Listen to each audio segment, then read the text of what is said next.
Hello, everyone, and welcome to the GMologist Presents podcast. Today, we're going to talk about the most recent addition to the Alien franchise, Alien Earth. This week was the finale, and I'm going to talk about it, but not by myself. I have two experts on sci-fi horror and sci-fi genre in general, well-read men of importance. I would say modern day Renaissance men, because that's how you pronounce it. And with me today are live from Pelham's Wasteland, fresh out of the swamp, Arlen Walker. How are you doing today, Arlen? I thought we were talking about Romulus today, so now I'm just kidding. Making you fun can of talk about no. you can I talk did about I did see Romulus, Romulus, but that was now a couple of years ago, I'm yeah, realizing. So and Covenant, which I've never seen actually. and But Covenant, yep, which I also saw, and Prometheus, and I haven't seen Alien Resurrection or Three. no, So I haven't seen those yeah, two either. But yeah, yeah. so I'm kind of there And with you. the Alien versus Predator and Alien versus Predator R. Yeah, Which have aliens in them. yeah. So you are And you are an expert, more or less. That's about yeah, 80, 90%. well, And it's the been a other, long time since I've seen some of those. So That's okay. But we've done some sci-fi horror, and we're going to bring the RPG in, of course. The other person that is here with me today on this astute panel is the arcane alienist from the steppes of Oklahoma, Steps. I don't. the endless steppes of, I don't know. I he think, really is from the wasteland. yeah, Yeah, yeah, yeah, that's like it's from, that's the panhandle. I'm not in the panhandle. yeah, yeah. So, how are you doing today, arcane alienist? I am doing really good today. I uh I probably I have not. I've seen the first half of Romulus. I haven't finished it yet, but I have the rest of the whole franchise. I'm up to date on. Oh, that's great. Yeah, that's good. Although like Arlen, some of the Sigourney Weaver movies, it's been a while since I've seen anything but the Right. first two. Because Yeah, those are the classics, I think. yeah. Yeah, so just before we start, full spoilers. If spoilers trigger you, you can leave now, I guess. That's being nice or too mean. But, or you can maybe go to about halfway through, and then we're going to talk about horror, sci-fi horror RPGs. So you can skip all the movie and show talk and get to that. See, that was a little nicer, right? The arcane Yeah. alienist is trying to help me to tone down some of my rhetoric. Yeah. So there you go. As we all know, Carl is a very abrasive, a disagreeable gentleman, and so That's right. Yeah, I'm not a Renaissance man. I was probably better off during the Dark Ages. All right, really incendiary comments about classic horror franchises. right. Oh yeah. Yep. Okay. Like which ones? Isn't there like only Uh, one? Unless you count Jason X and Jason in Space. I mean, I don't know. There's one about vampires in space, I'm sure.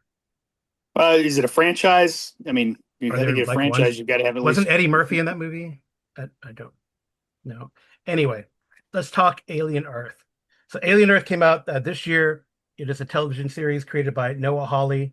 It's a first TV series in the Alien franchise, which has, and there's been tons of comics, like Arlen mentioned, Alien versus Predator. I'm shocked that that never became a series. And I know the Predator, what's this, the Predator part of the verse franchise has released like little like a movie with three vignettes in it. So that's kind of like a series.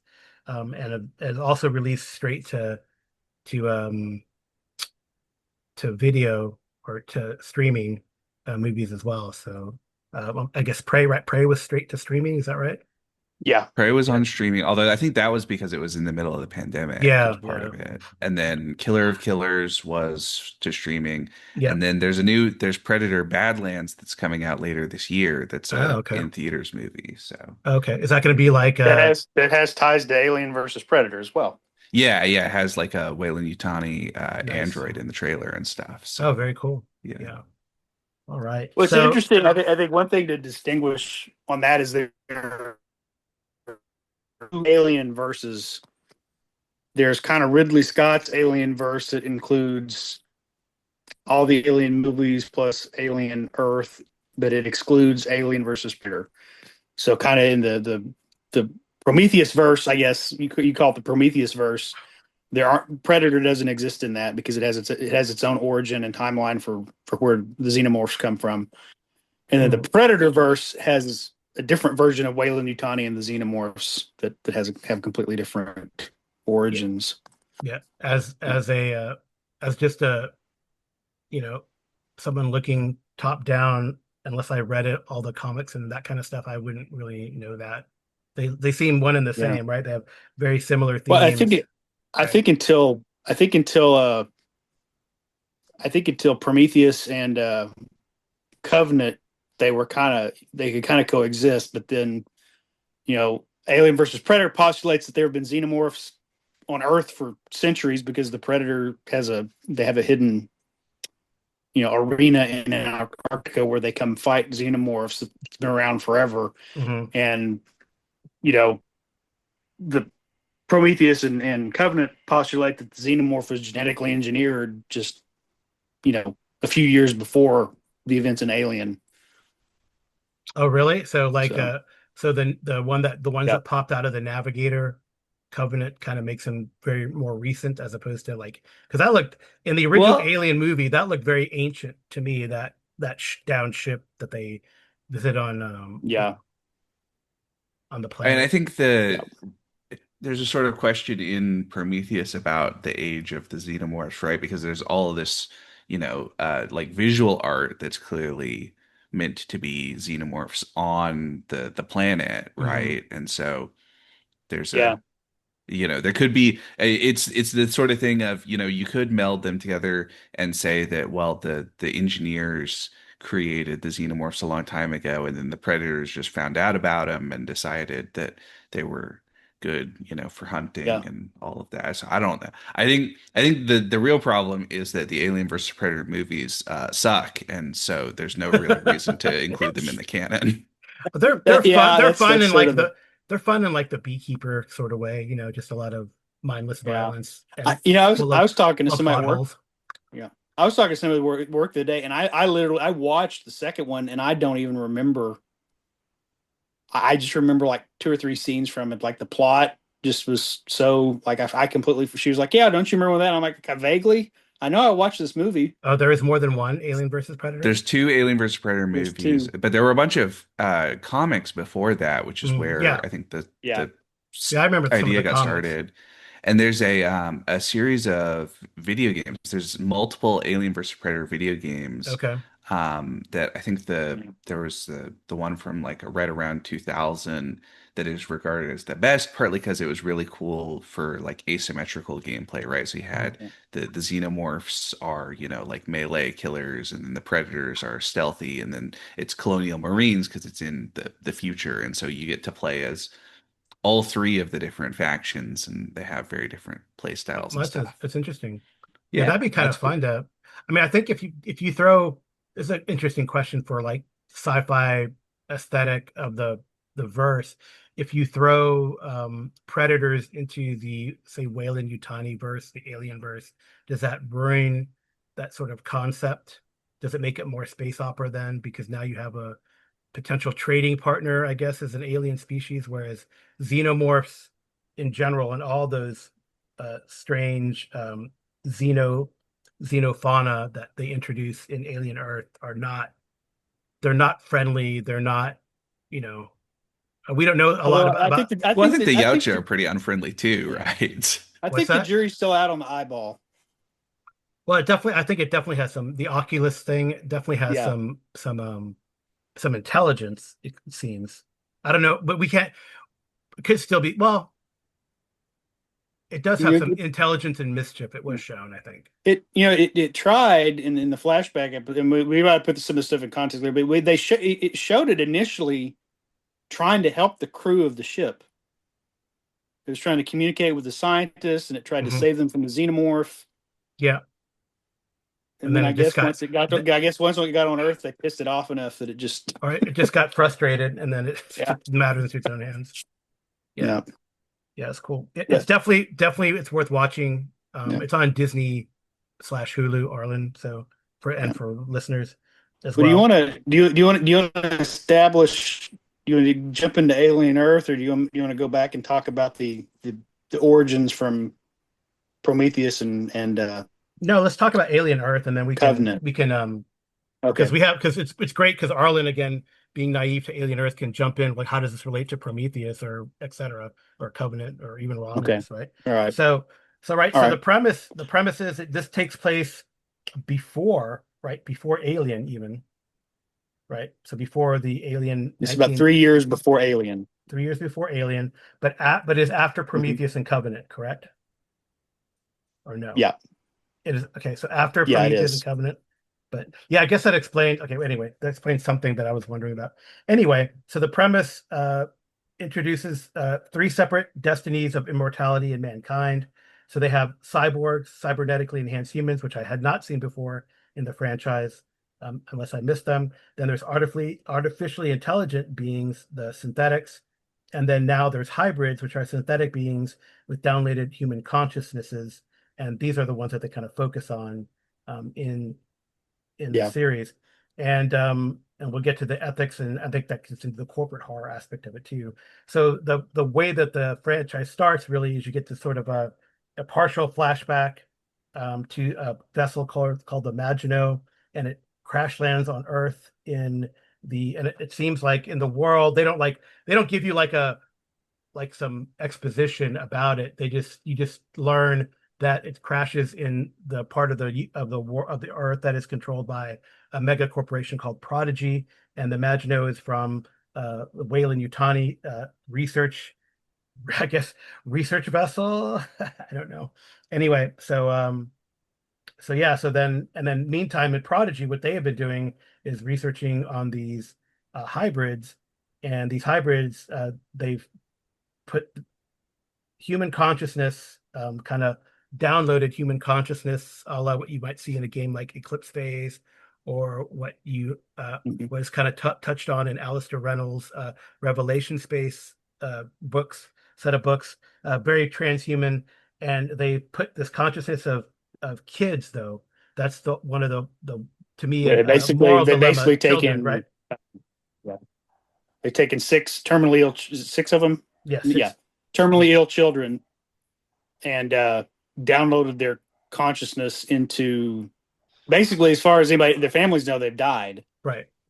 But they download their consciousness into these effectively android bodies. They're synthetic. Well, I think they're more advanced than even Yeah, they're more advanced than like androids.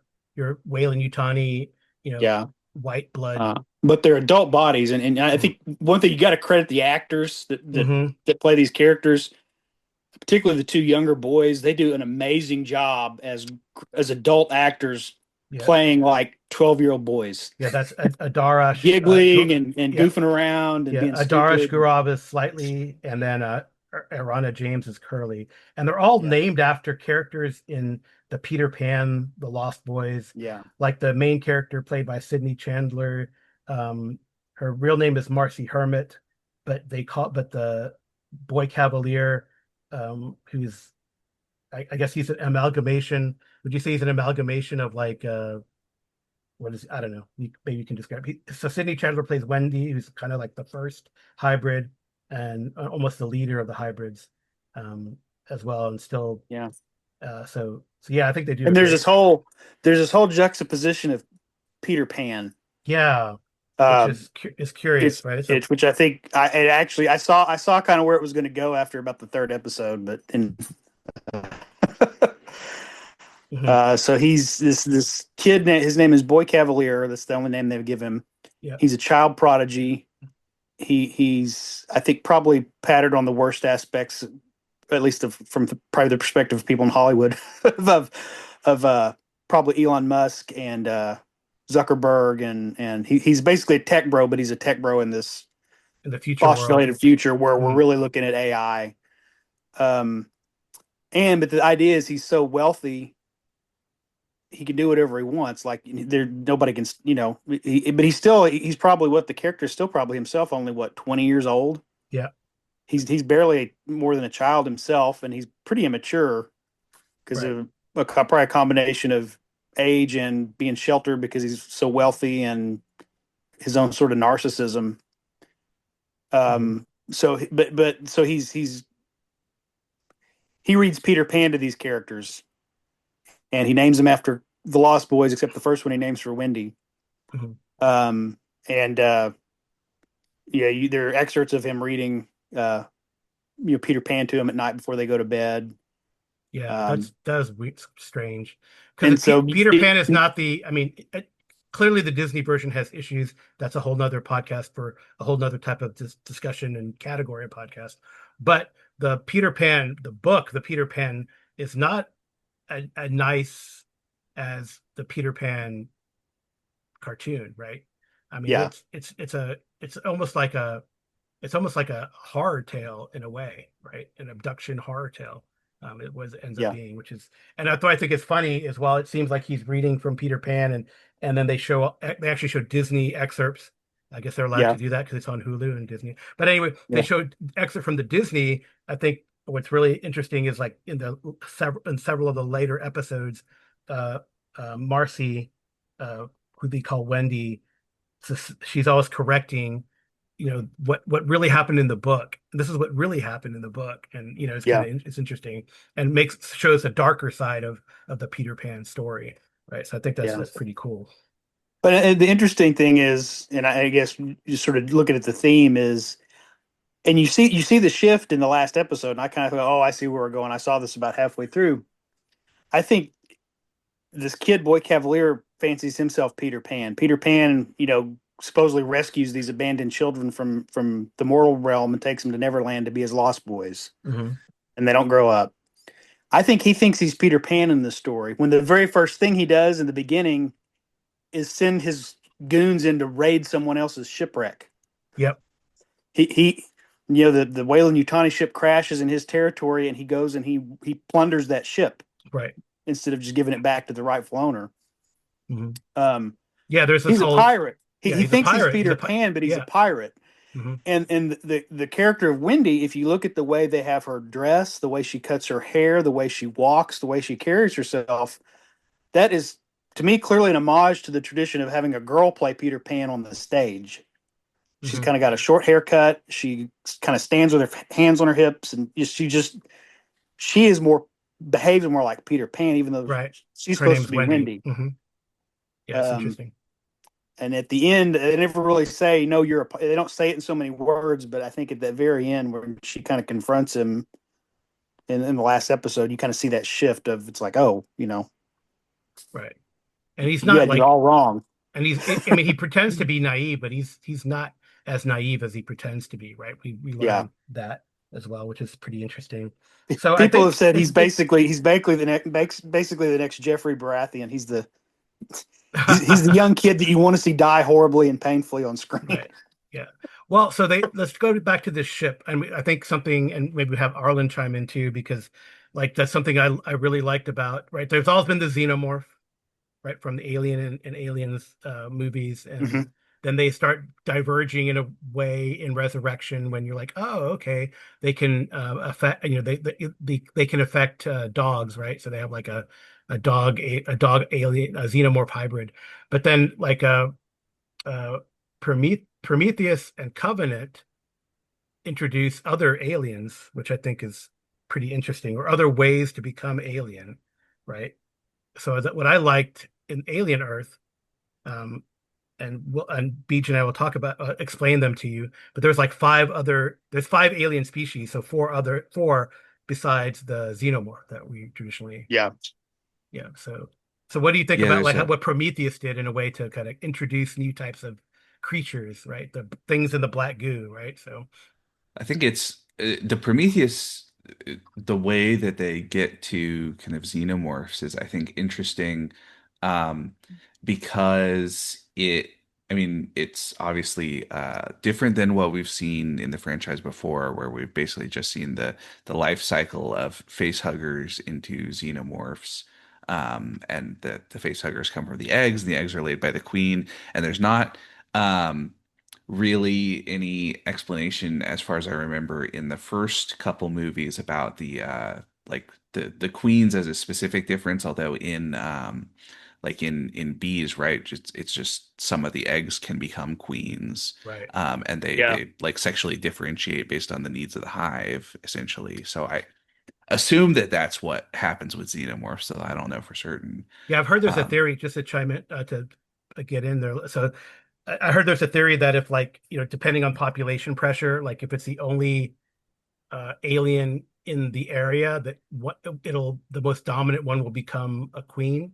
yep. So I Yeah, think it's yeah, I think post. that's a It's not, a it's not similar. it's not like royal When jelly you had by that tended by a you, worker you bee. had you had the deleted scene in the original Alien that showed the cycle repeating itself, where she she discovers the crew have not just been killed and consumed; they've been sort of cocooned in a Yeah, part of the yeah, ship and they're and are being kind of converted into eggs. Mm. yeah. But it's interesting in the sort of Prometheus take with the black goo is really I think similar to, I don't know if you guys have heard of this, the idea of like convergent evolution, which is the idea of like species going through the process of natural selection and mutation, and that they end up like occupying the same roles in an ecological niche, or in particular like that they all turn into creatures that are like crabs. This idea of like, a species that is going through this type of natural selection eventually just all sort of turns into this one type of species almost.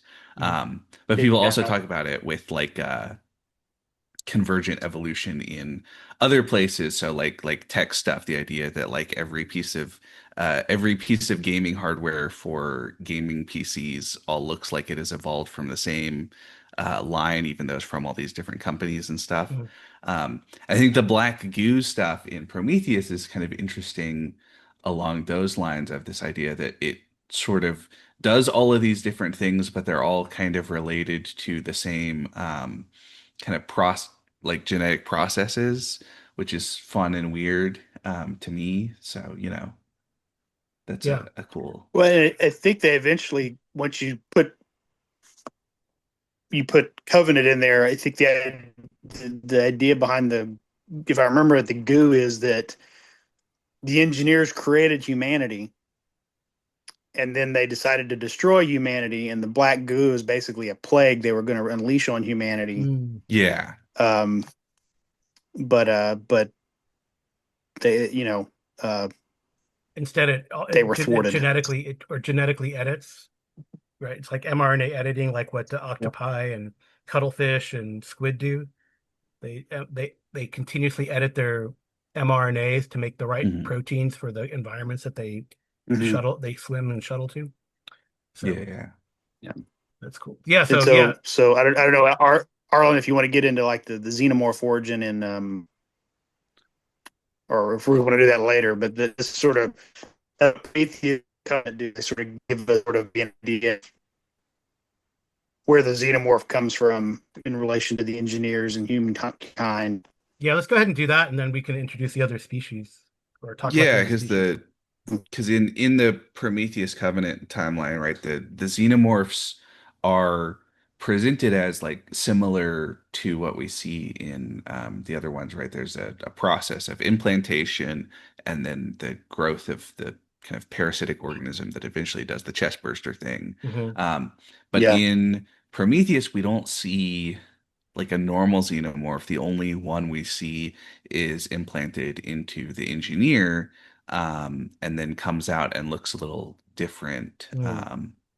And I think in the in speaking of Alien versus Predator, I think they have a similar thing that happens maybe in the second one where a xenomorph chest bursts out of a predator and it looks Oh, different because wow. it's Yeah. hybridized. Yeah. Um, Yeah. It's well, you see that in Aliens, where one of the xenomorphs comes out of the cow and it's a quadruped, yeah, Mhm. right? In which one? yeah, In So the xenomorph does sort of take on some of the genes of its of the host. Yeah. host. Yeah. Yeah, or the whoever incubates it.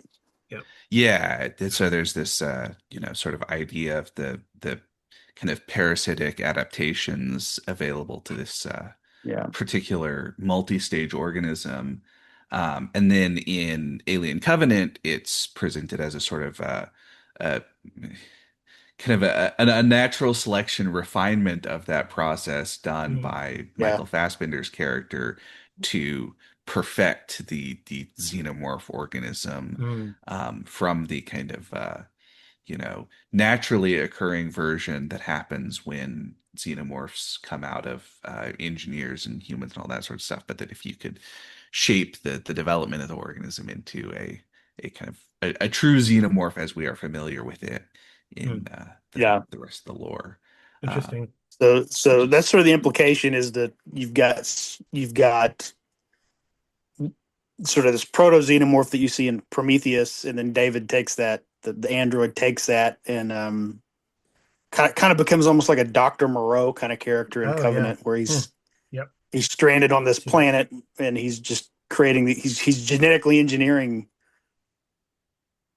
creatures until he finally gets to the xenomorph as we know it, and then he escapes the planet with a couple with an entire colony ship of subjects to now test on. Yeah. Um, Crazy. and so I think the implication there is that's how xenomorphs have then spread out over the galaxy Yeah. is Yeah. from They're there. yeah over the I guess Weyland-Yutani-verse.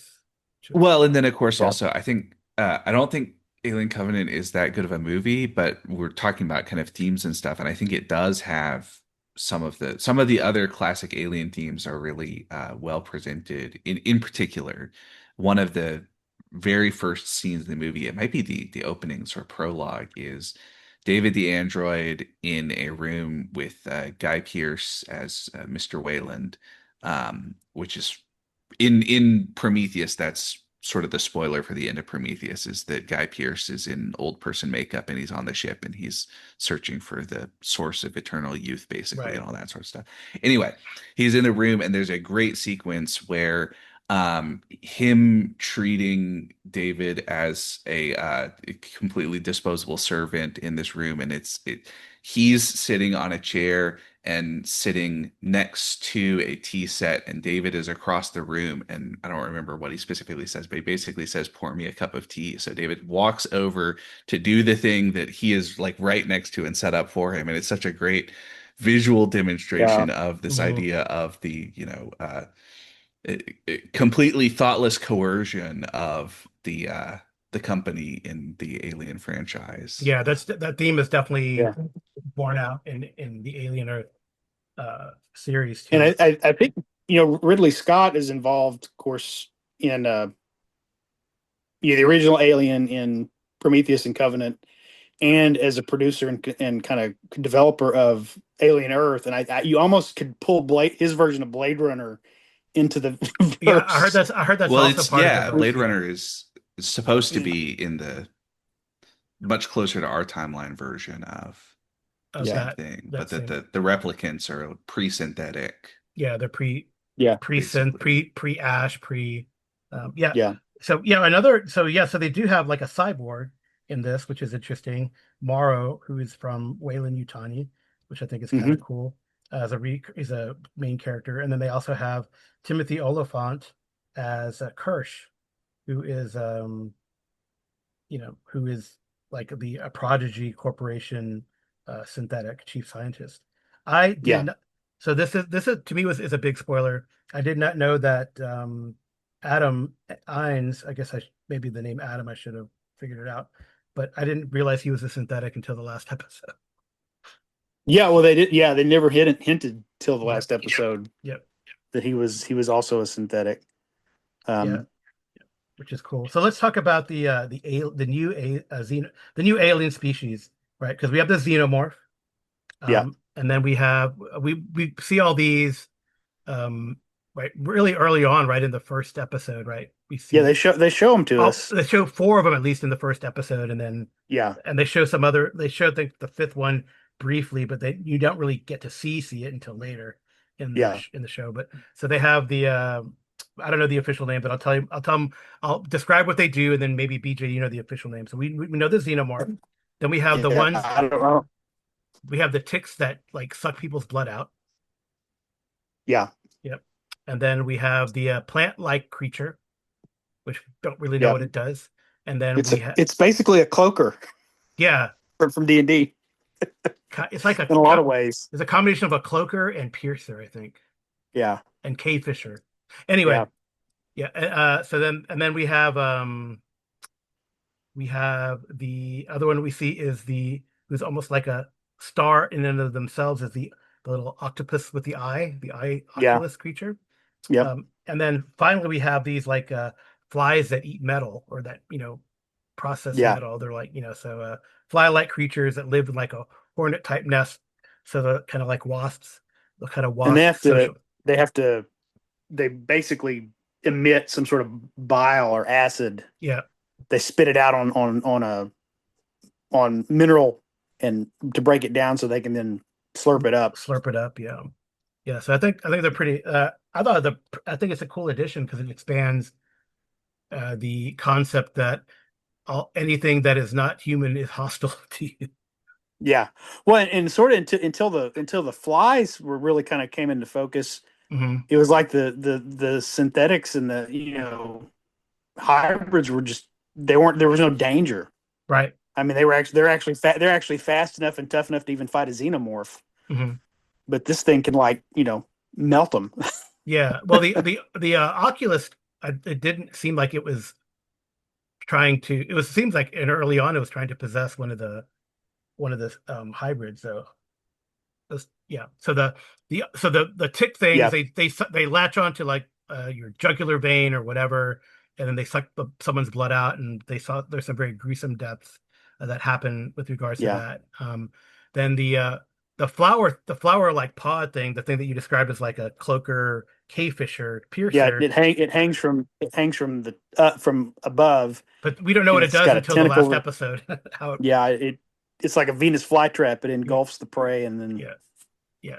Yeah, it's yeah. pretty nasty. And then the Oculus like bores into the person's eye socket or creature's eye socket because it does that Uh-huh. with it does it you see it with a dead cat in the on the Magino when they first get there that tries to attack Yeah. Nibs, one of the hybrids, and then Yeah. they put it onto a sheep.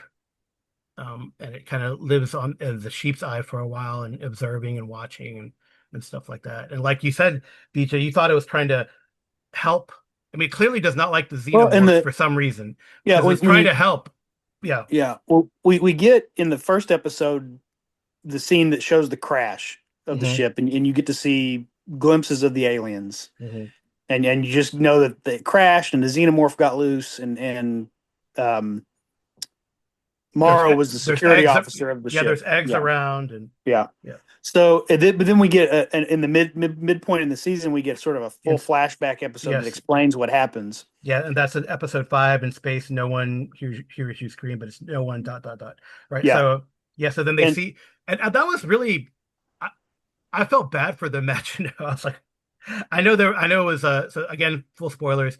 There's a Weyland-Yutani. Oh no, there's a Prodigy spy or yeah, saboteur. Prodigy hired saboteur on board. They screw up the Maginot, and then it seems like it's less happenstance and more yeah. directive that It Boy was Cavalier. You know, specifically he directs this spy to ensure the ship crashes in his territory. right. So even though he's responsible for the probably thousands of lives that get killed as the ship crashes Blows. into buildings in Right. his city, those are his citizens he's responsible for. But he does that simply so Yeah, he the can get the hypocrisy, alien right? Hypocrisy life out of the ship. when he blames Utani for like, oh, you killed all my people when it's he's the one who engineered or helped to engineer. Yeah, Yeah. But it, but it is the Oculus in that flashback you see it's in the jar, mhm. and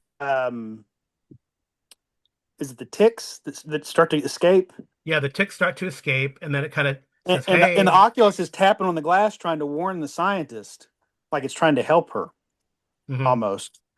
Um, and then when it gets out, it it does embed itself in a human, The but then saboteur it tries actually, to the dead fight off the saboteur. xenomorph to protect the rest of the crew. Yeah, after Morrow and one of the other guys on the ship take out the saboteur, it goes into the Yeah, dead body of the saboteur and like it gives like some strength and fighting power to a human against. They definitely, Yeah. like I said, they definitely that species definitely does not like the xenomorph, which I think is interesting. Like I think from like when we attempted to play Hostel, I think when I like Hostel, I like the premise, I like the verse. It is more or less alien verse with the serial numbers filed off, and it uses a Cepheus engine, so Mongoose Traveler 1, more or less.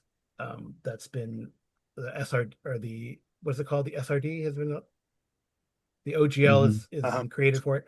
So but then I think like I felt like all the characters were incompetent, and or maybe the players didn't jive very well. I don't know. Or maybe the adventure I I should have think we made. all mustered out. We all mustered out before we could really develop any skills. Yeah, but that kind of that had the idea that you did have multiple species that probably were hostile to each other as well as to humans, and weren't necessarily like we don't know anything about the Oculuses.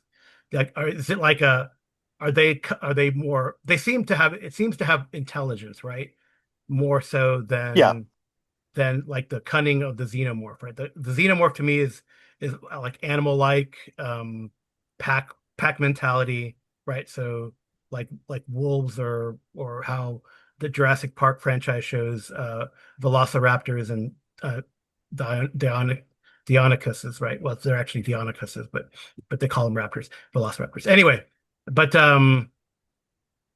But anyway, so that's how the xenomorphs look like. But this one was pretty interesting in that it was observing, seeing what was happening. It actually created did something that purposefully caused one of the hybrids to get to be destroyed. Actually, right? So Yeah. I thought that was interesting. Yeah. It tricks one of the. It kind of lures one of the hybrids into the contain Hmm. flies are, and then causes the door to slam so that it's trapped in there, and then the flies feed on it instead of their normal Yeah, their normal ration of food. metal. Yep. So those flies Yep. are metal, pure and pure. They eat it. So Yep. um, yeah, I think I think overall, I mean, we could go detailed by a lot of different episodes, but we hit some highlights. But I think overall, I really enjoyed it. I thought they really, like you've alluded to, BJ, the actors did really bought in to this idea of their, children in an adult, more or less adult or either like tween, late teen body, right? Yeah. I think Yeah. Timothy Oliphant was pretty good. I didn't recognize him at first, and it was Timothy Oliphant. So you guys have known him from Justified and Deadwood and stuff like that. But um, so Timothy Yeah. Oliphant, I thought did a really good job as Kirsch. He was a prodigy synth, um, and then I would say that I mean I think Sydney Chandler did phenomenal, and um, the guy who played Boy Cavalier. Samuel Bankin did a great job too. I like it like just Yeah. like in Superman, the guy who played Lex Luthor did such a good job that I hated Lex Luthor in that movie. So I think really did not like Boy Cavalier in this show. So and Mara was Yeah. I liked him at first, but then I really grew a lot of distaste for him um during the Yeah. course. Maybe I don't he was just very I don't know. It didn't work for me. Maybe but that's his story arc and that's how they wrote it. So there you go. I mean, but I guess it Yeah. showed that he was ruthless and in a way selfish from the beginning. Yeah. When Yeah. they showed when the flashback, which to me was my favorite episode actually, the No One Can Hear Hmm. You. That was my favorite episode, I think. How things just sort of spiraled and fell apart after a long, Yeah. but in a way it makes sense, right? These guys have been out for a long time and they're starting to get careless. We're almost home, and then the saboteur on top of that, and it just gets bad. So, Yeah. so I really like that. I think one controversial thing we might have to talk about is a, and maybe Arlen can show his either he likes it or doesn't. So Wendy, Marcy, learns how to talk to the xenomorphs, communicate with the xenomorphs. She kind of tames one of them, Right. and uses it as her attack dog against her captors. Yeah, I mean, and unlike, see, I think the only show where the only part of the franchise where people actually did well against the alien creatures, the xenomorphs, was in the second one, Aliens, right? Yeah. Did they have like explosive rounds, or what was the difference? Because like the all the security forces that both Weyland-Yutani and Prodigy had were just like, blurs of blood in a few seconds with all of Well, these. I think they don't. It's you're dealing at a period in time where they don't really know what it is. There's no understanding of its capabilities. Versus by the time you get to Aliens, Yeah, they kind of know about they xenomorphs. know enough about it to have an idea of what they're going to need to do to Mhm. damage it. Yeah, yeah, that's interesting.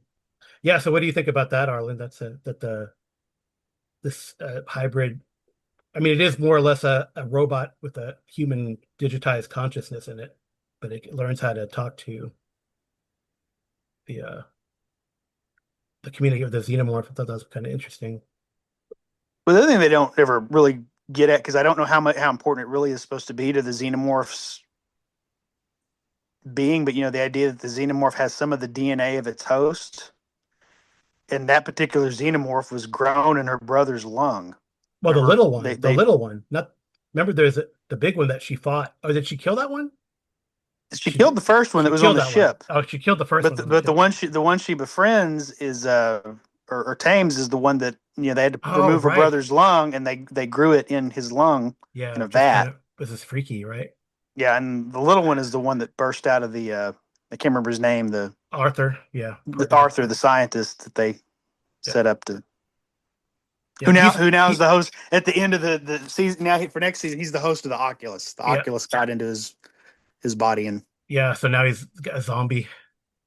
and that's what we've been waiting to see is the Oculus is intelligent, but it hasn't been anywhere where it could just inhabit how he can converse with. It had that one shot, but it was trying to fight in flashback. It was too busy trying to fight the xenomorph to Yeah, right. really try to figure out how to communicate. Yeah, yeah. So yeah, I mean, I think it's really good overall. Um, is there anything else, BJ? I mean, things that you Well, I think could have you been done alluded to the better. corporate horror. Yeah, Well, you being part of it, and it is from the world building setting where there are five mega corporations that control the world. There's no longer governments. It's five. So the world there are five mega corporations that run the world. There are effectively no longer governments anymore. They're just the five mega corporations. So you've got this sort of cyberpunk right. kind of leaning in there as well. And where a lot of times aliens the alien is really just the alien is just sort of what creates the chaos, but the true existential threat is always Weyland-Yutani. Yeah, yeah. It's all humans are the real monsters, right? And I think that Yeah, kind of and here that's we how. see what it's like, what Earth is like during Yeah, I this think period that's of the Alien franchise is that there are five mega corporations that rule the world, and you basically indenture yourself to them and hope that yeah, you live long enough to. But we see examples of them, tacking years onto people's indenture, right. um, screwing them out of their benefits. Yeah, that's you see that a Um, lot in Romulus, right? Totally in yeah, Romulus, and which is outside of Earth, but yeah, I mean, you totally see that. and Um, Romulus is just what 4 or 5 years out from Alien Earth because it's just a year or two after Aliens, right, or the right. first Alien. I mean, Uh-huh. the Romulus is It's in set. So, between it's in between Alien and Aliens, right? So, and um, well, that's what's interesting. So I was wondering, so I was like, why isn't like old man Wayland not there? Because he's out on the ship, right? well, He's in Prometheus, right? I think Prometheus is far enough. I can't remember how far back Prometheus is set from the first Alien movie.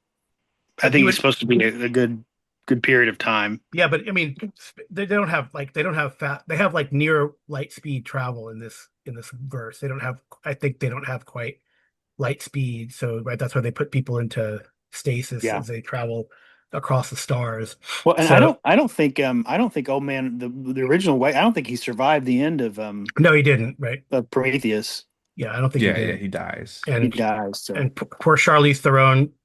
if she could only run serpentine, then she wouldn't have gotten crushed by the ship. Yeah, but yeah, I like that. That again, the real horror here is the mega Mega corporations who corporations. people are commodities. They don't have rights. Mhm. Yeah, and the cyborg, they make that real clear. Between the cyborg and between Wendy's brother, Mhm. who they give him an artificial lung And after now he you owe the survives. company for the rest of your life. Yeah, so we own you now. Right. Yeah. Yeah. And there's some really, I think there's some really, we're not going to go into like quite the minutia, like I said, but there's some really interesting dialogue and zingers thrown between Kirsch and Morrow, for example, Yeah, and about I think that's one of the what it means to be unresolved. human. Yeah. Yeah, that's one of the kind of unanswered questions from this first season is what is Kirsch's motivation? Right. Because he's supposed to be sort of training these uh hybrid. He's Yeah. he's almost one of their parental figures, Hmm. but he completely just dispassionately watches as the aliens destroy one of them. He's And not in the lab to prevent it, but when it's going down, he just watches it like he's taking notes. Oh, that's yeah, interesting. and he lets one be manipulated by Morrow to infiltrate into the compound. Yeah, So we really don't know his true motivation. He ends up getting pretty jacked up, but at yeah, the end. But and I don't know. The only thing one of the things I did not like. I'm like, I mean, I don't know how long we have to wait for season two. Presumably there's a season two. I don't know if I like that cliffhanger with all the Weyland-Yutani, more reinforcements from Weyland-Yutani showing up on the island and what's going to happen. And I don't know. I think I would have been more excited if they had like commandeered a ship and just GTFO off the yeah, planet. That would have been. And so now, what are we going to have? Season two is going to be the siege of the island. That's going to be kind of boring to me. That's going to be, yeah, it's almost going to be like one of the Orange is the New Black series seasons where it was just the whole riot. I mean, I don't want that. yeah. Doesn't sound Well, exciting to me. they've got two xenomorphs, but I would think that for the rest of the Alien franchise to proceed, the xenomorphs aren't going to get off the island unless they're specimens captured by Weyland-Yutani or so. You know what I mean? Hmm. So the question is, Well, unless where, like the Oculus has another purpose and is maybe help them and lead them out. yeah, And because we don't see, right, so that's the interesting thing too, right? And maybe from this we can transition into talking about RPGs, because the Alien RPG, the latest one from Free League, you don't have hybrids or cyborgs. I mean, people have cybernetic parts, but that's like, oh, it's because your hand got cut off in a industrial accident type of thing. But they don't have like yeah. cyborgs like Morrow that I recall. No. I guess you could tack that on, but um, Well, this is new canon that's being yeah. So added. I wonder if and just to let people know, they probably know already that the Alien RPG is about to have. They're working on finishing up the second edition, so that's going to be out relatively soon. So I'm wondering if they're going to have, the opportunity, because in the in the Alien RPG, the first edition, you can play an android. You can play a synthetic. So, Yeah. and so Well, it's and kind of interesting because I think in the entire, I mean, where are we? Ash betrayed the people in the first. right, Then David. Bishop was a good android, Yep, and then David David. betrayed. Then David, betrayed everybody. But then you had who's the other Walter was a later model of David. He was a good android. Yep, And then the android from I haven't finished Romulus, but I'm assuming he remains a good yeah. character He's a good character. throughout the movie. And And then you've Kirsch got seems. Kirsch. We don't know. I mean, I would characterize him as neutral evil, right? Because he lets cruelty happen.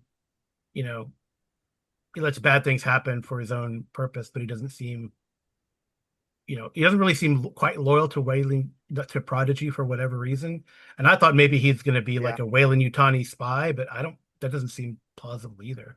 So, I don't know. I think it's really funny that I did enjoy the scene in the last episode where everything is falling apart and the kid is like finally, he's starting to crack, Mhm. and Kirsch the android is in the lab trying to like repair something. He says he just and and the kid's got a pill bottle like on his Mhm, desk in front of him, mhm. and he's screaming at everybody to do this, do that, this other, and just as calm as everything. The android Curtius is. Sir, can I remind you that uh, your particular type of ADHD is characterized Yeah. impulsive behavior, Oh, rash right, right. decisions. You Yeah, need to take your medication. he tells that to Boy Cavalier. Yeah, that's awesome. Oh, that was so funny.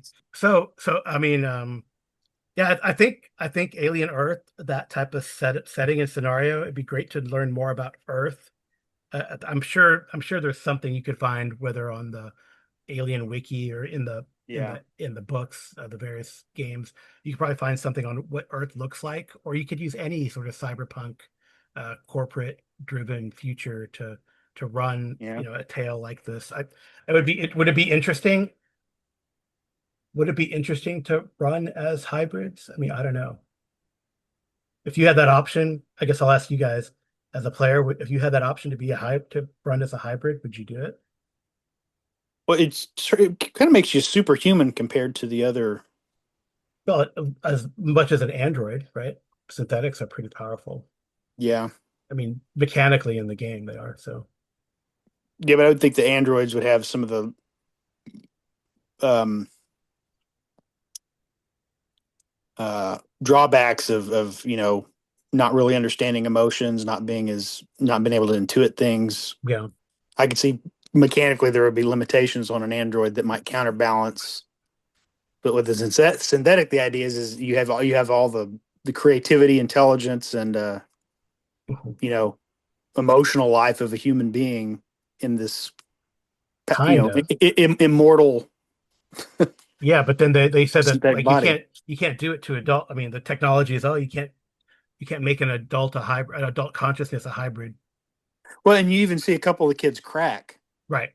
Oh, as a for sure. result of it. I kind of enjoyed that. I enjoyed like the some of that progression. Like I said, I think the actors did a really good job for the most part. There is a couple Yeah. that just didn't do much, but I think some of the arcs Well, for and you also get the warning of you got these two experts. You got what looks to be an expert in AI, and then you've got a psychiatrist who Mhm, actually seem to care about the kids mhm. and want to make.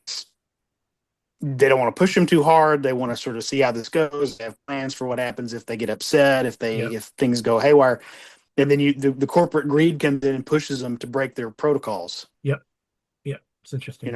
Against the advice of the scientists. Hmm. Yep. Um, So yeah, I think it's good. It's a fun series. Do we have anything else to say on the Alien franchise, or maybe we'll discuss it if we start getting into the RPG. But I'll ask you guys. So have you played an Alien RPG or an Alien-like RPG? I'm going to distinguish this from Mothership because Mothership clearly has that feel, but specifically one that uses that the I guess a licensed product. I know there's been a few of them out there. I have not played any of the licensed Alien Hmm. tabletop RPGs. I know because there's the current one by Free League, and then there's an older Fusion one, I think. Yeah, it's called Uh, Aliens. yeah, and then Yeah. there's obviously lots of kind of third party inspired by Alien stuff, and I've played some of those, but Mhm. not any of the official ones.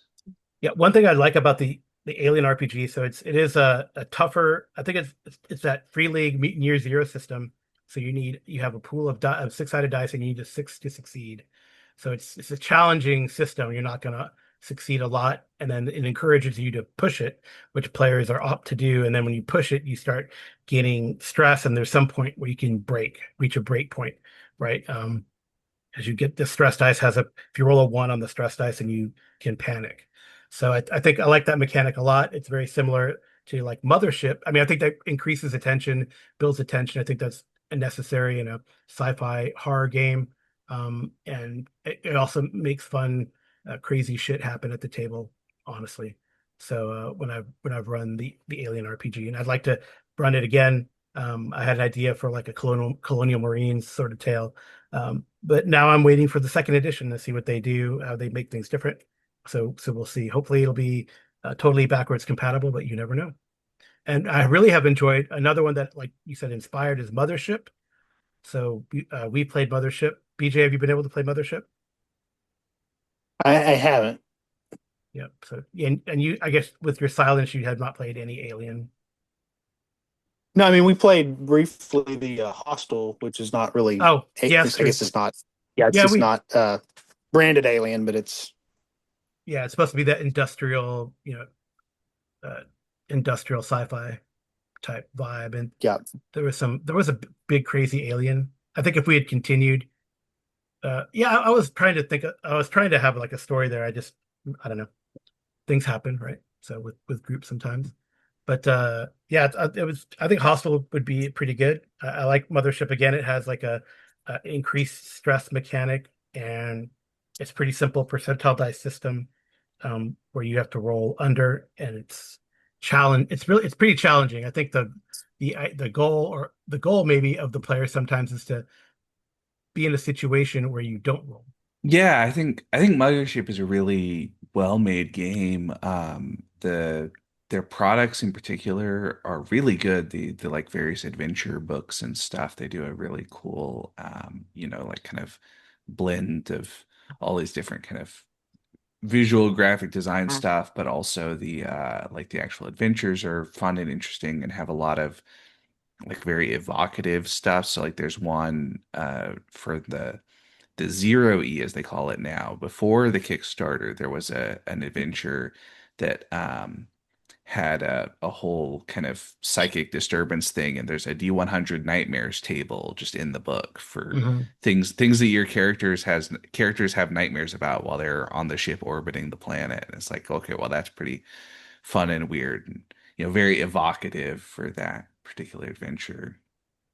I think that's kind of the interesting thing with Mothership in particular is that the like a lot of the setup is so clearly kind of aliens, industrial sci-fi stuff where you have basically four classes because there's androids and there's I don't remember what they're called, maybe roughnecks that are kind of Yeah, your blue collar sci-fi characters, and then you have Marines, and then you have scientist. scientists, and they're all right. They're classic archetypes from alien stuff, but you also have a lot of like different flavors of horror in that particular Hmm. system across all the different things. So you have, the stuff that's more like aliens, bug hunt stuff, and then there's stuff that's the monster on the ship, like the first Alien, but then there's also the kind of you know uh psychological or Psychic monsters. Yeah, there's like yeah, psychic psychic monsters. monsters, and there's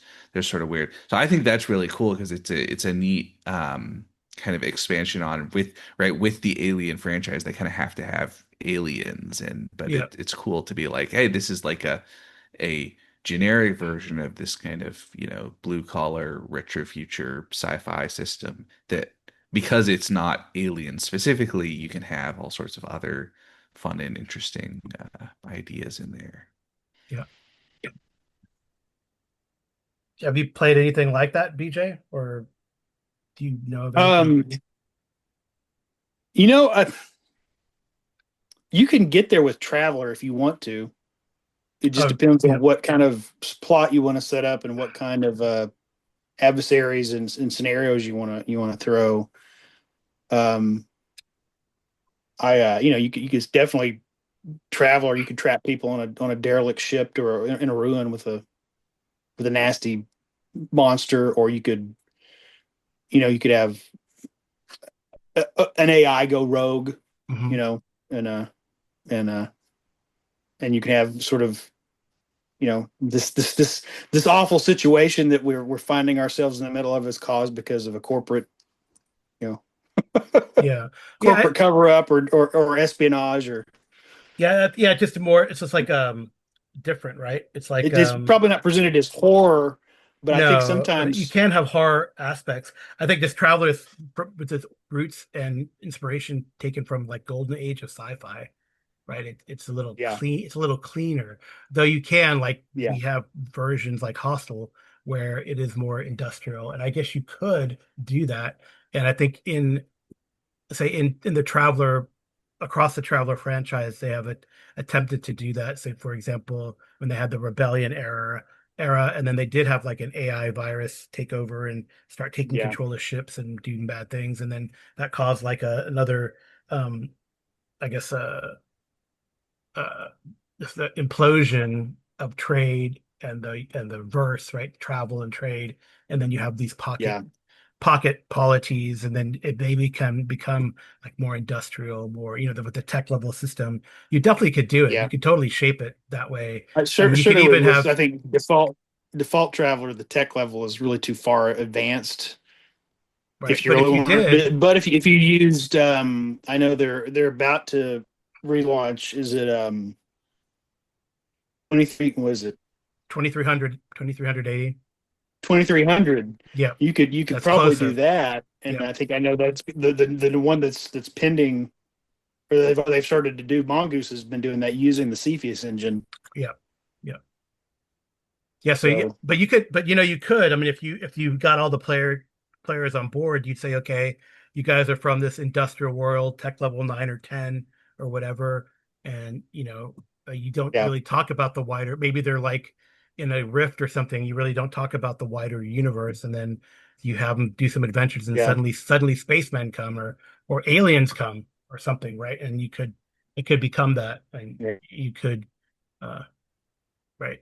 You could be dealing with ancient technology on a quote unquote yeah. backwater world, right? And that you don't know about. You could put in a rift or kind of out in the fringes somewhere, Yeah. almost in a place where there's only rumors that there's this greater galaxy, and that's what everybody wants to. You kind of like in Romulus, where they want to escape. Hmm. This this corporate overlord lifestyle. And what if the Third Imperium is this sort of, there's this place out there where there's freedom and you can be, and of course it's not perfect. The Third Imperium still has its problems, but Right. it's a little better than the grimy, grungy. Yep. Yep. But they're on a tech level world that doesn't allow that. But they've just seen snippets of possibilities. Hmm. That could certainly be a plot of trying to get away. But then somebody Yeah. drops an alien horror, crashes down, or they uncover one, and they're trying to salvage some kind of you know derelict ship, out there in just in near space, and you know one, if they can survive there, maybe there's a chance to kind of get away and then actually break out into the Third Imperium. But Hmm. first they've got to get past the equivalent of a xenomorph, or Yeah. Yeah. you know Yeah. I definitely or have or seen. we talked about Predator. You could drop a Predator type of Right. alien onto their planet, but then they capture its ship and like, what's this all? Yeah. You could do also. Yeah. You could definitely do it with Traveler. I think it is pretty open. You don't have to. You know, you're not confined to the official Traveler universe. Mark Miller is not going to come and Yeah. knock on your door and Yeah. it always really was effectively from the beginning kind of like a toolbox, right? So it wasn't Yeah. necessarily put in the OTU, and then adventures Yeah. happen and then they put them there at some point, right? But they weren't necessarily there. Yeah. So I think you could definitely. Another game that was mentioned when I was looking at was, I don't know if you guys have heard of a game called Eclipse Phase, but it actually says on the cover the role-playing game of transhuman conspiracy and horror. So it does touch on for sure the corporate control and horror aspect of it. There was I guess the premise is there was a singularity that occurred, almost like like a Terminator, Skynet type of thing, and then the AI is like, humans suck, so we need to reboot them all by destroying them. So they kind of try to destroy them, but then for some weird reason they left. They took off through these jump gates that are prevalent in the solar system, and then now you are they're living in the sort of the post-apocalyptic solar system, but there's like other habitats around, and the tech is pretty good. I mean, there I think the whole premise is your mind is software, program it, your body's a shell, change it, death is a disease, cure it, extinction is approaching, fight it. So it does predicated on the fact that you have like a stack, kind of like if you're familiar with altered carbon universe in fiction. You have like a stack and you can change bodies, and it actually there is a mechanic that you can't change two bodies a lot, and you can't just like pretend you're like in a video game and die a lot and then restart because it starts affecting you mentally. But um yeah, it's a cool game, and I've run some of it before, but I haven't run it in a while. And it just has like a lot of front end like character creation type stuff, but the mechanic is simply a percentile dice. So I think that's a good one to do. And you could get into that sort of corporate, like corporate fuckery, like a la, what's a good show? Like Orphan Black type, but then in space. It would be kind of neat. So, but you guys, of course, have not heard of that either. And that's okay. But I know, Arlen, you I've did heard of mention, it. yeah, Arlen, you did mention one. Um, Oh yeah, I was a mentioning, torchbearer, right? yeah, Torchbearer, which is from the Burning Wheel people, Ooh. and is a sort of Torchbearer is basically an adaptation of the Mouse Guard system Oh, yeah. to do classic dungeon crawling, and Torchbearer itself is very like BX inspired, like it has full on racist class type Mhm. stuff. But then there's a neat adaptation that is Torchbearer for aliens type stuff. And so it's got a little similar to Mothership, where you've got, a class that's Colonial Marines, and a class that's your kind of blue collar workers, and a class that's androids and all that sort of stuff. But I think it's cool for the kind of one of the things that we see in a lot of the alien movies is this idea of the characters being broken down over the course of the story, Yeah. even not necessarily physically, but like kind of mentally and emotionally as they go through stuff. And especially, right, like in Aliens, that's one of the big things of the way that all the characters kind of have different breaking points as things go wrong on the mission. And that's what basically the way that Torchbearer handles damage is you have damage as conditions, and some of the conditions are physical things, right? Like if you get, cut up or stabbed or something like that. But plenty of it is kind of emotional things, and there's the grind, as they call it. So you kind of Yeah. get worn down and build up all these negative conditions over the course of the adventure. And so that feels very like a sci-fi hallway crawl, basically would Hmm. work, I think, really well with that Yeah, particular setup. I agree, right? And I think the appeal of sci-fi horror for a certain group of players or types of players is that ultimately these stories are about like how humans are vulnerable, like you kind of highlighted there, in the face of the unknown. And the monster is really not necessarily the enemy or the adversary. It is just a part of the atmosphere. And Mhm. in a way, it's the humane corporate system, the running down, the desperation that is interesting and exciting. So I have some questions for you guys before we close out.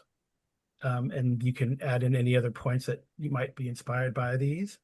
What do you think is the most terrifying? Why is it horror? We didn't really. Why is it horror? What is the most terrifying element of the Alien franchise? Well, when it's in But space, no one can hear you scream, right? So, um, no, I think there's well, a I mean, lot the of. first Alien. Yeah. Go ahead, Arlen. Oh, I think there's a lot of different kind of horror bits and pieces to it and stuff, right? Like the body horror in the Alien franchise, and people have pointed out the way that all the chest. I mean, not to get into too much of serious topics that can upset people and make it hard for them to um, listen to podcasts, but especially the idea of the face hugger into chest burster thing as being a metaphorical version of basically like sexual violence and pregnancy. It's obviously a pretty horrific thing that happens in the world, and that element is pretty bad. I think the you know the sense of the corporate future where nobody has any value to the corporation at all except as basically a warm body that's fundamentally temporary is pretty bad and unfortunately not particularly fictional in some cases and Mhm.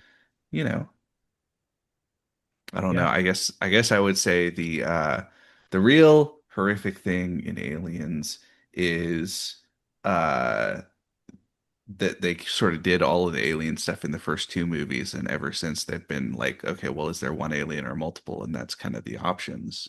Well, Yeah, and that's why I think it's cool that Alien Earth introduced other species, right? So what yeah. about you, BJ? Well, I think the premise of Alien was it's a haunted house in space. Yeah. I mean, they're in a haunted house with a monster that picking them off one by one. So I think, which they kind of circle back to at the end of Alien Earth when the synthetics are like, one of them says, "Oh, we're ghosts." Well, what do ghosts do? They haunt houses, and then they basically just torment all the humans that have been keeping captured by turning their compound into a haunted house. Yeah, haunted house. Yeah, it's pretty interesting. They're kind of a callback to the first, but yeah, I think it's horror because you've got that. Everybody dies. There's like only one or two One survivors at survivor. the end.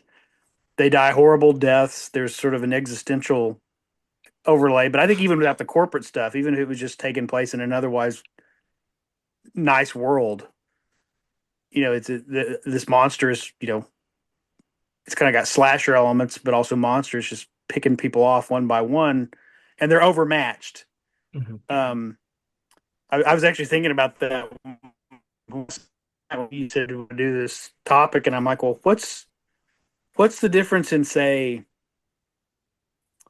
a monster movie like Alien, where this vicious man killing monster is on the loose and terrorizing everybody, and we got to figure out how to stop it, versus a fantasy movie where, hey, there's this dragon, which is a vicious man killing monster that's on the loose and terrorizing everybody. We got to figure out how to stop it. Why is one a fantasy adventure and one a horror movie? And I think it's probably comes down to pacing and the power difference between. I think at the end, probably what makes it horror is the characters aren't heroes. They're just schmoes that are kind of stuck in a Normal. bad Yeah. situation, and Hmm. you can say they kind of step up in some aspects and become heroes, but they're really more survivors than they are heroes, right? Right. And Um, some just break down, right? They have a panic, right? Like and we see it in the first Alien movie. There's some of the characters just like freeze or don't help, yeah, or it's like you said, normal humans doing reacting the way normal humans would, except there's this yeah. one or But two that isn't that a mechanic in the alien, like in Alien? Isn't that depending on what yeah, type of character you are? When you panic, you do a different thing, and the yep, idea that in When the Mothership. Marines panic, they just start shooting everything indiscriminately, and everybody else Yep, just needs to Mothership. duck. Hmm. Oh, Yeah, mothership, yeah. Yeah, yeah, it's really cool. Um, that's it. Game over, man. Game Game over. yeah. over. Yeah, But yeah, I think memorable. it's horror. I think it's horror in the end because the monster is for so much more powerful, Mhm. and it's you know, you don't see a lot of acts. Like you might see small acts of bravery and self sacrifice on some characters, but it's not. We're the hero. We're the big damn heroes, and we've showed up to save the day. It's like run away, run away, run away, get out, get out, get Just out. like Marines, we are leaving. Yeah, I mean that's Yeah, and I uh, think that the other thing is the first Alien sort of ends with just like, well, there's the end of the story. But as mhm. it's clearly become a franchise that's going to perpetuate, it stays horror because in the end, there's always another xenomorph out there Right, right. waiting, just waiting. And the thought of, which is kind of, I think, what they're toying on Earth is, what if something like this were to get loose? Mm. What if we just didn't encounter on some random planet, and now we just stay away from that planet, don't go there. It Yeah, actually gets loose on a human world, or even worse, Earth, yeah. because it's an existential threat not just to the people but to humanity itself. Mhm. Which is maybe what kind of defines horror. Is typically horror monsters are, on some level, represent either the monster is so bad it's a threat to humanity, or it's a category of a creature like a demon or something that Mhm. represents Yeah, existential threat to humanity. Well, in Alien, and probably to an extent Predator, you get these idea that, well, there's these things that are way more completely capable advanced, of way more wiping us powerful. Yeah, out without yeah, yeah. Right. What makes so? Here's the last question but, then. but I do Go feel ahead. like Alien and Predator both started as clear horror franchises Uh-huh. and have effectively become sci-fi action franchises. I think Alien, when Ridley Scott gets involved, he pulls it back into horror. Oh, I still think Well, and the both I think both franchises that started as like kind of a sort of a sci-fi horror twist on an otherwise familiar genre, right? Alien, the first one, as like this is a sci-fi horror version of a slasher movie, Mhm. and Predator as like a this is a sci-fi horror movie of like a the all of the other movies that Arnold Schwarzenegger is in, other than Yeah, maybe Terminator, right? Yeah, This yeah, is this is the kind of machismo 80s action movie turned into a horror film. sci-fi horror when the Predator shows up. Right. yeah. And Although Terminator could be considered that too, right? The first one at least. Well, I think yeah, Terminator, that's another one that started off as sci-fi horror and has slowly just evolved into action. Yeah, some sort of yeah, action that movie. one for sure. I mean, by the second one, it's definitely just action movie without much horror.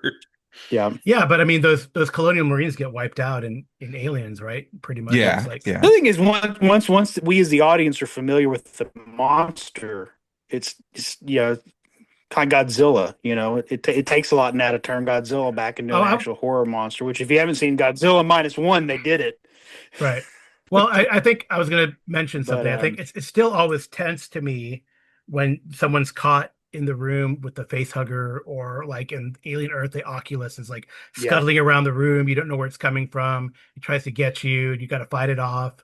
yeah, And even those are stronger than your average human. It takes some skill, right? So to get away from that. But yeah, so like while Aliens is like full of shoot 'em up and we blow the aliens away, and there's still like when Ripley and Newt are put in the when Burke tries to infect them with the face hugger, right? So you don't know where it's coming from and what's going to happen, and then last minute, the Marines show up and blast it, and that's Well, it. and I yeah, think in terms of adapting horror to RPGs, the first Alien movie, rewatching it, I was really struck by how well the script does not telegraph that Sigourney Weaver, um, as Ellen Ripley, is going to be the survivor. That the script is very good about giving every character like things to do and stuff to characterize them, and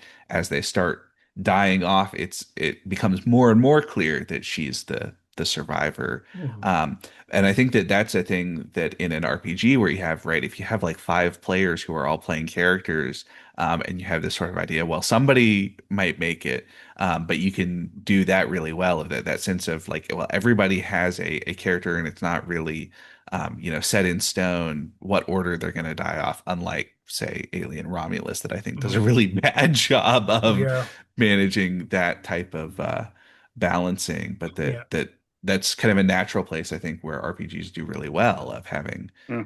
every The character only thing, the only thing has. Romulus does is make you want a specific character be the one to die first, and then they don't give it to you. Yeah. yeah, yeah. That's funny. All right, last question then, as we wrap this up. What makes for a I would genuinely? have, I would have, I would have spaced that kid the first time he popped off. Oh, really? I don't even know who you're talking about. I thought you meant Charlize Theron's In character. Romulus, Oh, all right. yeah, Anyway, in Romulus. the last question. What makes for a genuinely scary moment in an RPG? Have you ever been scared or tense, I guess? You know, I don't know if butt clenching, scared is I a think I thing, think but it's really hard to do yeah, true horror in an RPG because we're so keenly aware of we're playing a game. And we know it's like watching a horror movie. It's like, if you watch a lot of horror movies, really it's jump scares are kind of the only thing that can really get you. yeah, Um and and maybe just some sort of if they do some horror movies do a really good job of portraying like the despair and existential. If you empathize with a character who's being horrified, Hmm. I think that's harder in an RPG.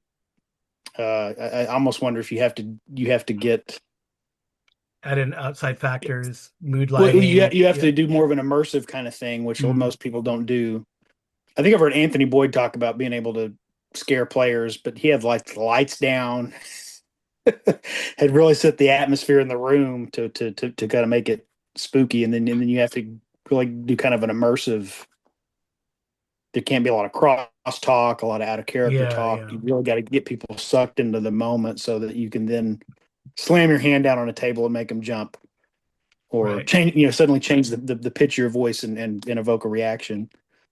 Or it's just happenstance. Like for me, one time the players jumped in one of my Call of Cthulhu games. Is they were chasing some cultists or whatever through a cemetery, and they came to a stop where everything was quiet, and I had them look up, and then they started seeing stuff dripping, from above them, and it was like people that had been uh, strung up, sliced open and strung up above them on a tree. And at the same time, like the precipitation in the vent from the air conditioner kind of dropped water on the table, and then everyone jumped. But that was like happenstance, right? So, and we're like, what the? So, unplanned. But you're right. I think it is like a buy-in from the players and the immersion, and then sometimes players are engaged, sometimes they're looking away and looking on their phone. So I think you're right. You really have to, yeah, everything has to be right. The stars have to align. Haha. Right. Well, So, and I think and it's Arlen, I'll give you the last word because I like hearing you I talk. for me, I think it's similar to like reading horror books, which I enjoy, where I'm not really like actively scared generally. I mean, I have every once in a while read something where I'm like, wired enough that like I have trouble falling asleep or something. But for the most part, it's more, well, I'm like enjoying the atmosphere and the kind of world and setting and into the tension more than I am like actually like experiencing any of my heart's not racing and I'm not like sweating and having Mhm. trouble. But I think for me that's a similar, like there's plenty of horror stories that I enjoy that do not actually cause a physiological fear response in me, but I still like reading them, and in the same way that horror as the kind of atmosphere in an RPG can be a lot of fun, even without being like, actively scared, Mhm. basically. Yeah, yeah, I think that's And true. horror movies the same way, right? Like Right. I think about like I don't know if you guys saw the recent Nosferatu. There's only like two big scares in it in terms of like jumpy moments.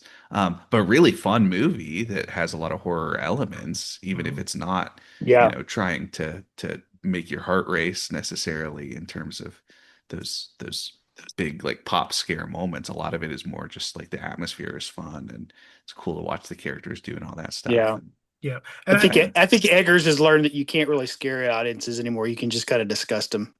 yeah, mm, yeah, all sorts of things you can do that are not necessarily trying to make somebody actively scared, but yeah, that it are fun becomes to body horror. watch. Yeah, body Yeah, horror. yeah. But I will say that I went to go see The Long Walk recently, and that not like monsters or supernatural scary, but you're I genuinely I was, and I feel like a lot of the audience was because of the reaction after, were generally fearing for the lives of the characters in the show, right? It's like very, very tense. You don't know what's happening. Mhm. It's not it. They try to be lighthearted, but it's not. There's desperation there, and it is like a different type of horror and a build up, right? I think, and like Mhm. what's going to happen next. Um, you know, so so I think that's possible too. I think that's a but the attention can build, and that can be give a feeling of pseudo horror, right? In a role playing experience. Yeah, yeah. Well, cool. And thank you guys so much. I think we'll wrap it up. We've probably been talking for some time. I might split this into two. I don't know. But any last words on Alien franchise, horror RPGs, or anything? I'll just do a closing, so you guys can go ahead and give a last word on that before I close. Go watch Alien Earth. It's great. All right, Harlan. Yeah, I have not seen Alien Earth, so I can't speak to how great it is.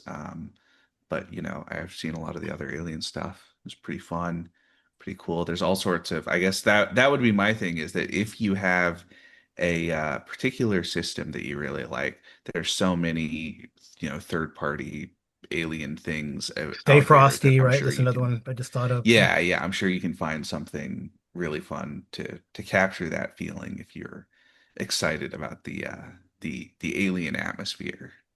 Right, right. And I think I want to run some more Mothership or Delta Green or some sort of space sci-fi horror. I think it'd be kind of fun to do.